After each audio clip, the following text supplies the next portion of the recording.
James Thornock with CoderKids.com, and I'm super excited to review Overwatch. But first, McCree has something he wants to share with you. Watch and learn. Thank you for that message, McCree. All right, so let's talk about what this game is. Number one, it is a team-based FPS game. There are a couple of different versions of this, but in all versions, you're trying to kill the other players. The players in this game are called heroes, and there are over 30 of them, and they all have different controls.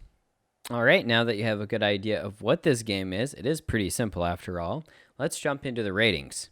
First up, we have a violence score of 7.5, and that is because literally all you do in this game is try to kill other players.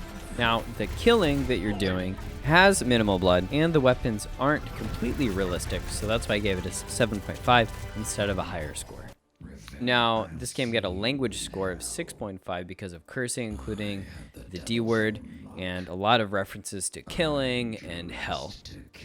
Now, for the adult material score, we have a 7, and that is because primarily there are different skins in this game, different outfits that the players can wear, and Widowmaker's and Symmetra's skins are pretty scantily clad, so be wary when you're dealing with that.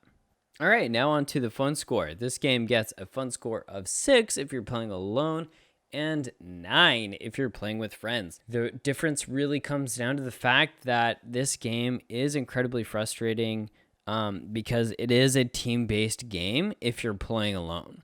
Now, if you're playing with teammates or your friends that you know and you can communicate well with, it becomes massively more fun because you can coordinate strategies and chat and talk with other people. So definitely massively more fun with friends. Finally, does this game teach any lessons? I would say absolutely it does. And the lesson that it teaches is that communication is key and it's invaluable to actually winning the game. So if you want to get better, you better play with friends and you better communicate clearly. A final note about this game is that it absolutely does have in-app purchases.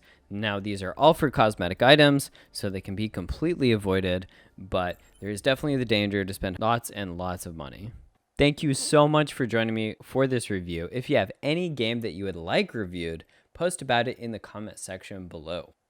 If you happen to like our stuff, please check us out at CoderKids.com, where we teach online coding and gaming classes. As always, we'd absolutely love it if you could hit that like button and the subscribe button and ring the bell. What this enables us to do is really reach more parents, which is what we're trying to do. We're trying to help everybody out. Until next time, thank you so much for coming, and we'll see you in the next one. Are you quite done? Peace and blessings be upon you all.